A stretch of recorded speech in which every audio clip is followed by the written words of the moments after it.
So as promised, I said I would talk about how Jewish people and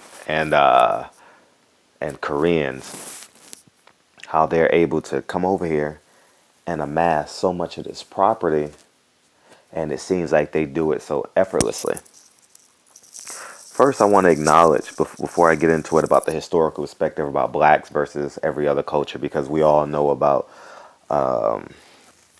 one, slavery, and then Jim Crow laws. So we're obviously behind in terms of having the right to own, having the right to vote, and the perspective that it portrayed on our great grandparents and our grandparents, and their philosophy on property in terms of holding on to it because it's their first real form of ownership.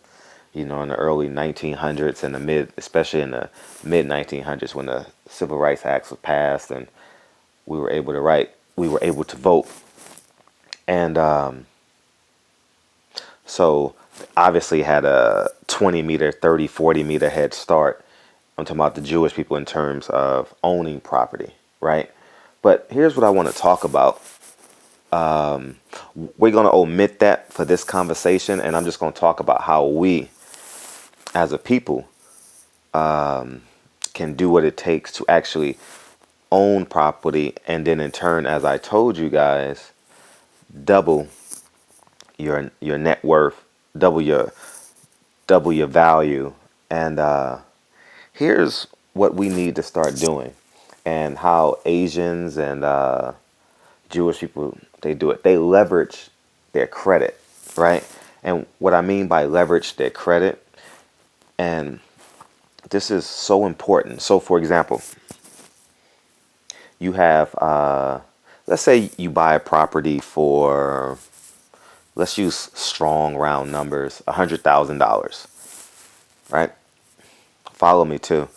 And over the years, it grows to $1 million, right, in value. So now there's a 900,000 improvement, right, in equity that you have in that property. What grandma does in the black community is hold on to it, right? Hold on to it, and she in turn doesn't see that equity as value. Whereas what Koreans and Jewish people do is they leverage their equity. And how they leverage their equity is they pull the equity and in turn flip it. And here's how it goes. They have a family, let's use round even numbers, a family of 4, right? What they do is sell that piece of property to the wife. Now, what in the black community? Oh, the mother and the father goes on a deed. These moves are so important. The mother and the father go on deed. They want to show strength. They're bigger than Mr. and Mrs. Jones. But when in actuality, if one person can qualify for the loan, all you need is that one person on the deed. Let's just say the wife, right? And the property is worth $1 million, and there's $900,000 in equity. She sells it to the husband, who in turn qualifies for the loan, and he buys it for $1 million. And now they have a $900,000 value. So that leaves the mom with a $900,000 check cash, and the dad has assumed the property at the $1 million rate. And obviously the mortgage rate goes up, but that's okay. The reason why that's okay is because they've leveraged themselves to have maximum value. Now, they literally went from having just simply $100,000 home with $900,000 equity to literally $900,000 cash and a credit of $1 million. And so with the wife selling the house to the dad, they have $900,000 cash, and now they can leverage to $900,000 cash and buy more property. You understand what I'm saying? And that's the move that they do. And also keep in mind that when you get the loan payment, we all know that, say the loan payment goes from well, $100,000, but let's say $1 million payment is now $5,000 to $7,000 a month, right? That's within the $900,000 value. So they will earmark $400,000 and have $500,000 cash, and they leverage it and get more property, right? Now, here's where it gets real crucial, and I think minority communities don't get it at all. Is there's no jail for being in debt. I'll say it again. There is no jail for being in debt. You can go to jail for not paying your taxes back, but you can't go to jail. There's no debtor's jail in America. So, and the reason why I say that is the family goes in circles and repairs their credit. So now they've done a great job at preparing their children's credit from 16 to 22, right? After they graduate from college, and now the two kids, so the family of four, right? The Jewish family of four, they have perfect credit. So now the house is worth 1.5, $1.7 million. They sell it to the son who just graduated from college at 22. And now they have $1.7 million cash. The dad has $1.7 million cash. Now you follow me? The mom got $1 million cash. Now the dad is getting $1.7 million cash. Now you still have to qualify for the loan, right? You understand what I'm saying? And now, as they're getting older, the house is now you get to the daughter. Now she is, let's say, hold it for 8 years, 30.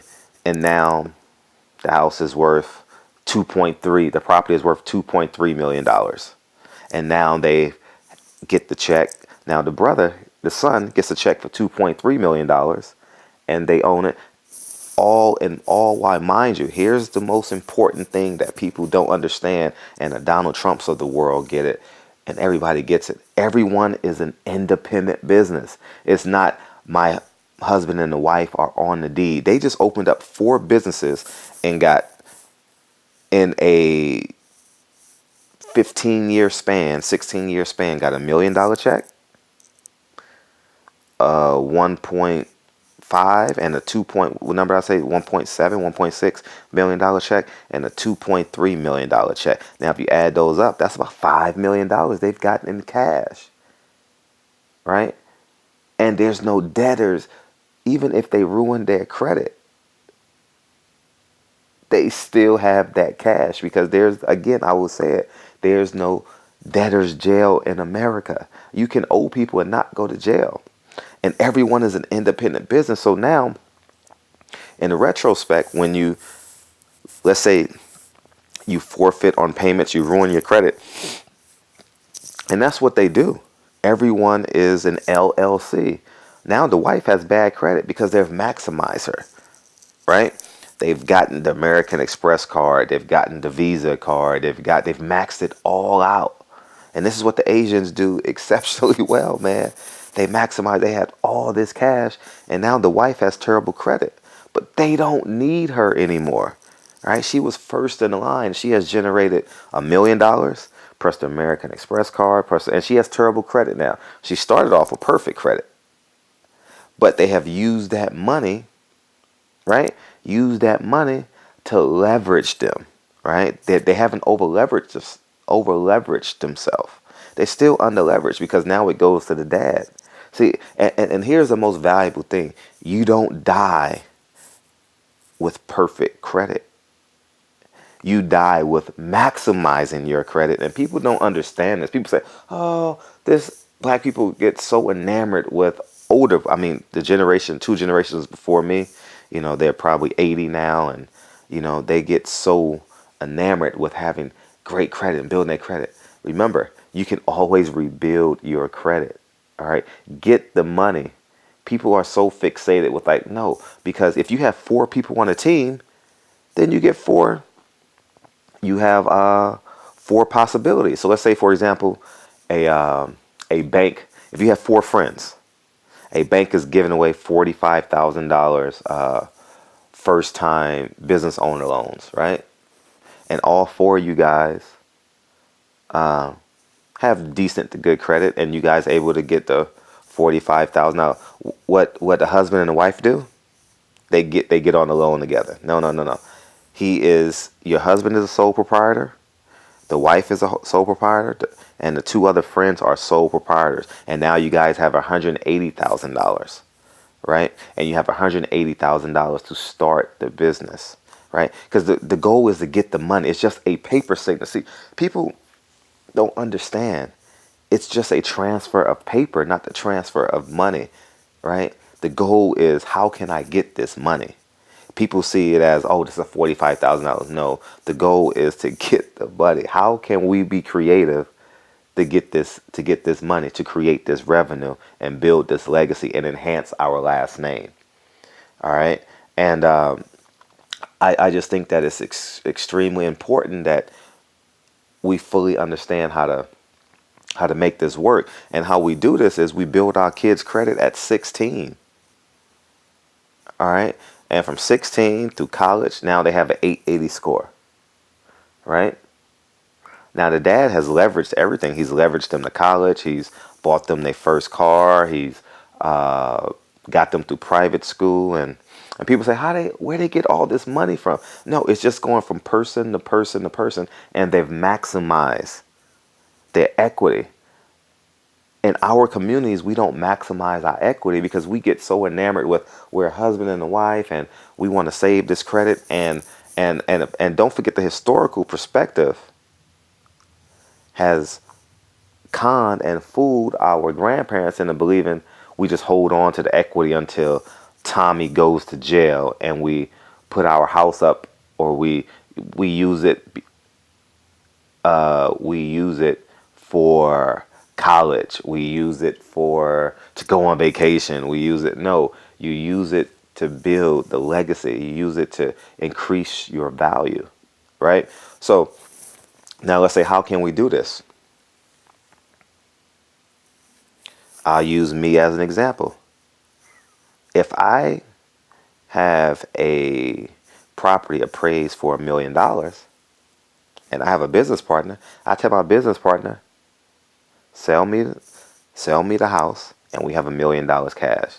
If you can't come up with a game plan, the game plan should be before you actually sign it. And now I have the house. I have a high mortgage payment of $7,000 or $8,000, whatever it is, on $1 million.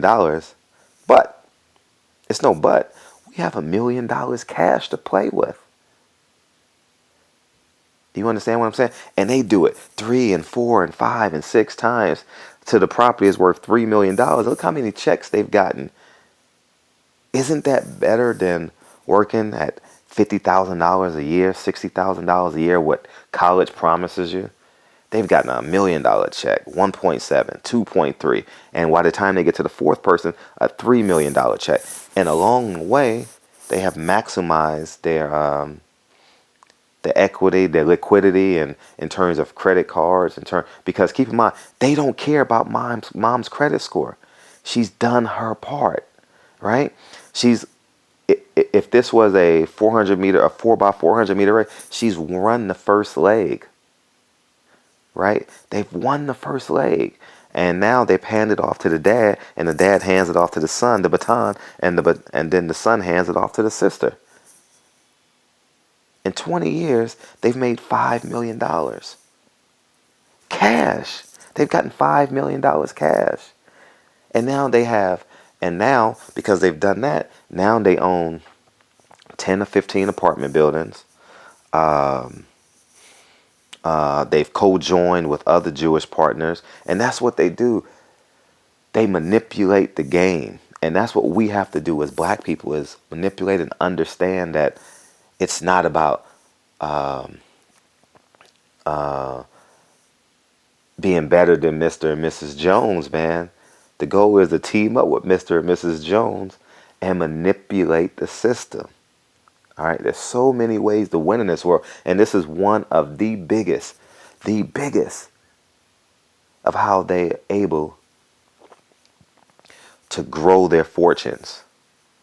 Right? Just think, in 5 years, they went from, or 10 years, they went from $100,000 home to $1 million property, right?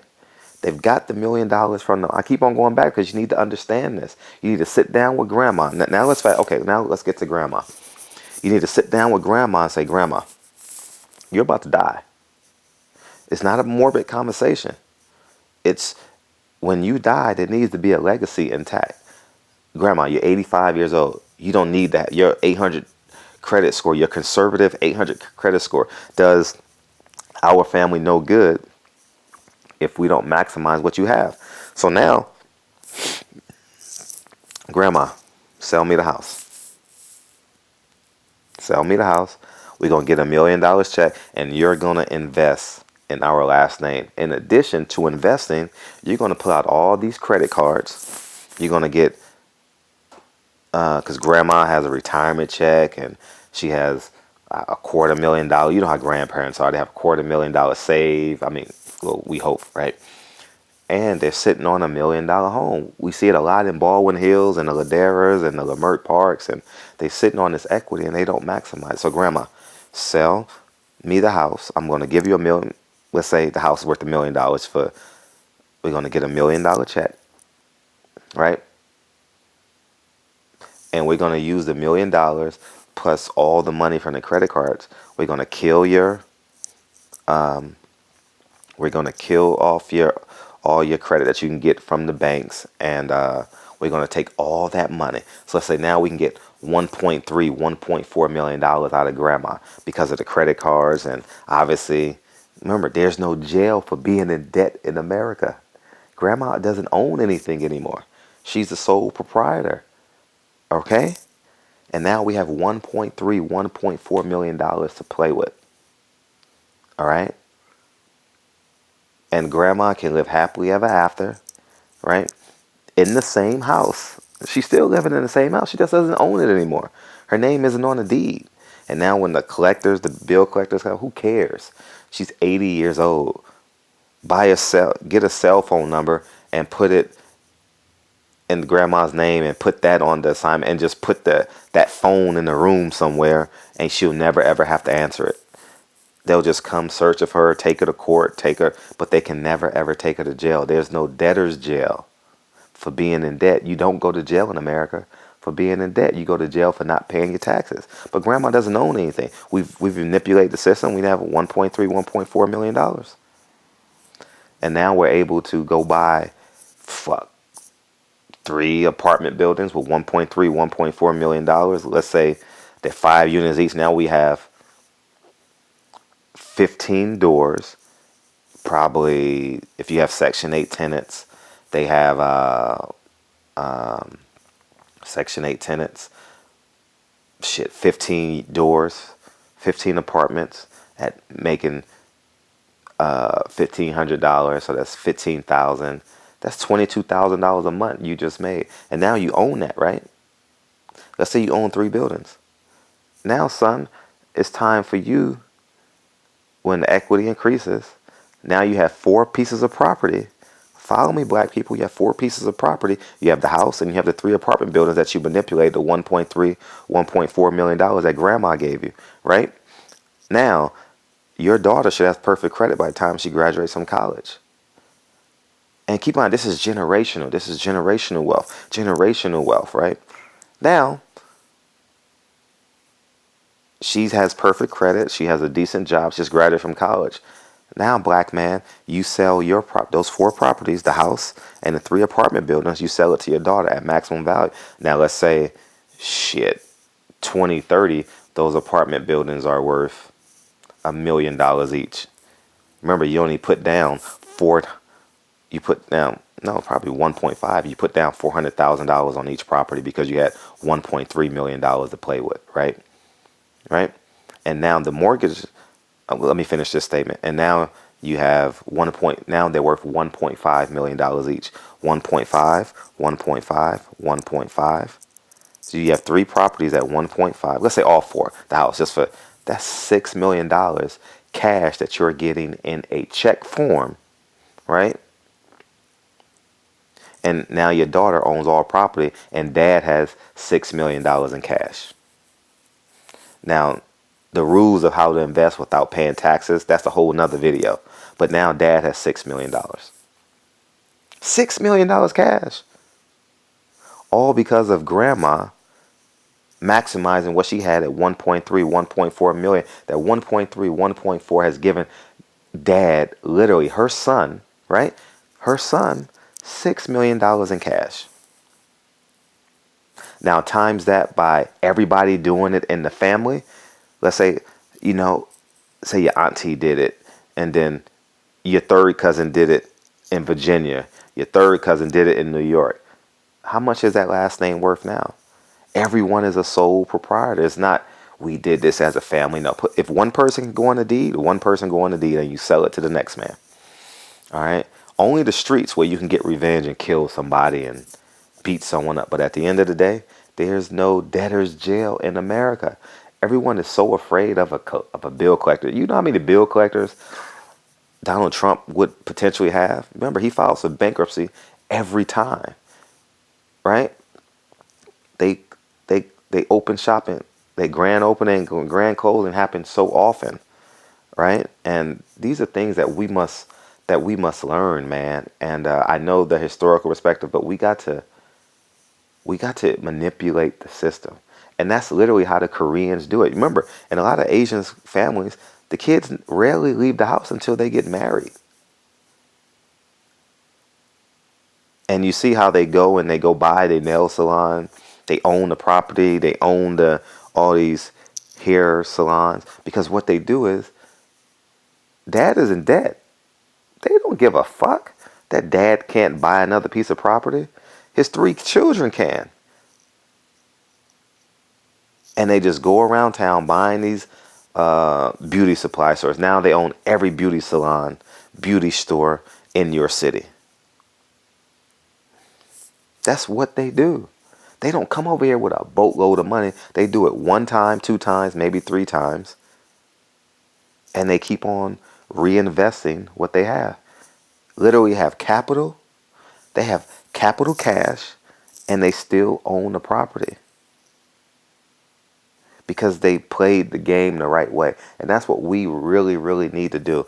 And I pray that you guys share this video. You guys, if you guys have any questions, all right, go to my Instagram and put it in my Instagram or email me, because I think it's just essential that we fully understand how powerful we can be in the next 50 to 70 years, non-dependent upon tax laws, non-dependent upon government breaks. We manipulate the loopholes in the system. Jewish people do it all the time, man. All the That's the name of the game. You ever seen a store open up? Okay. You ever seen a car lot or a store open up in your neighborhood and you say grand opening and you say, nigga, it's the same people in the store. Yes, they just sold they just sold the store to their daughter or their son. You see this all the time in car lots. 100% of the time you see it in car lots. 100% of the time you see the Armenians, the Iranians, how they come and they buy a car lot. And then it's the same people working there, but they changed the name. They took the equity out, opened up another one on the other side of town in their business partner's name or their daughter's name or their wife's name. And they keep on doing this, man. And that's the rule. And that's the game, man. And they don't come over here with all the money. They do it one by one property. And they flip one property into 15 properties. By the time it gets to the third and fourth child, millions of dollars in cash checks have literally transpired through the family. Whereas grandma and our family is holding on to the house and, oh my God, we got to keep the house in the family and we got to make sure that nothing happens to this house. No, build your last name. And I hope this helped. And I know the historical perspective in terms of slavery to Jim Crow laws has affected our ability in terms of seeing the potential and being afraid, right? We just want to own the house and keep it in the family and not use this equity to maximize, right? And what we do is build our kids' credit until they're gone. So at 16, get them their credit card, right? Make $100 in purchases every month on the credit card. Build their credit till they're 880. They get 88, was it 840, 840, 880, and then it's their turn. That's the game plan. You're going to sell this house to your son when he's 22 and graduate from college with an 880 score, and you're going to write that check off because he has to qualify, right? And then you go in debt. Who gives a fuck? You already won the game. Who cares if you already won by 20? Who cares if you win the game by 30? No one's gonna report the score. Oh man, they 20 and 30 at the end of the day, you're still winning. The Trumps do this all. How many times has Trump gone into bankruptcy? Right? And you guys say, oh, he's going into bankruptcy. No, that's a great business move. All right? Great business move. So hopefully this helped. And any questions, we have to, again, feel free to contact me. So I'm just going to do a quick summary. You have 4 business partners, right? 4 business partners. The first business owner buys the property, right? In 2 or 3 years, you pull the equity out and you sell it to the second business partner. Now, the first business partner has cash on hand, right? Now, the second business partner sells it to the third business partner. You've gotten 2 cash checks now, right? The third business partner owns the deal, right? Now, the third business partner sells it to the fourth business partner. And now you've gotten 3 cash checks. Now, only God knows how much this shit is worth. Imagine you go do developments in Detroit, because California money in Detroit is amazing, right? California money in Ohio are amazing, right? And that's how it works. So hopefully this helped, and I'm excited, and I'm gonna do a lot more. I'm gonna do a lot more videos on this to help you guys and understand how it works. So it's not. You don't need that cool shit about getting a light bill on. Build your kids' credit or your business partner's credit, because once you make that transfer, once you make that sale, who gives a fuck what your credit score is like? Get your credit score down to 500. Pull everything out. Remember, your team got to be Trump tight. You can have 5 people in the deal, 6 people in the deal, 7 people in the deal. It doesn't matter. But as long as y'all stick to the game plan, y'all are gonna win. All right, and that's how they do it within their family. Now, the same rules apply if you want to do it in a business. Once the first person does his job and hands the baton off to the second, it doesn't matter what his credit score is. He has 3 deals to restore his credit. Remember, this one, the third leg has to get it, the fourth leg has to get it, and by that time, the first leg in 10 years has rebuilt his credit back up, and it's just a repetitive cycle. It just keeps on going and keeps on growing. There you have it. So hopefully you guys enjoyed it. Any questions, again, hit me on Instagram, hit me in my email, wherever you want, and that's how Jewish people make it happen. So, and I want to finalize this. I'm just going to reiterate this. There is no debtor's jail in America. All right. Now, if you get some drugs on consignment in America, right, the niggas will come knocking at your front door. But you take all the money out the bank and you make it happen. So anyways, man, I'm gone. Hopefully this helped. And Jewish people are no smarter than what we are. This is just a game that they run, and we should be able to do the same. And talk to you guys soon. Peace.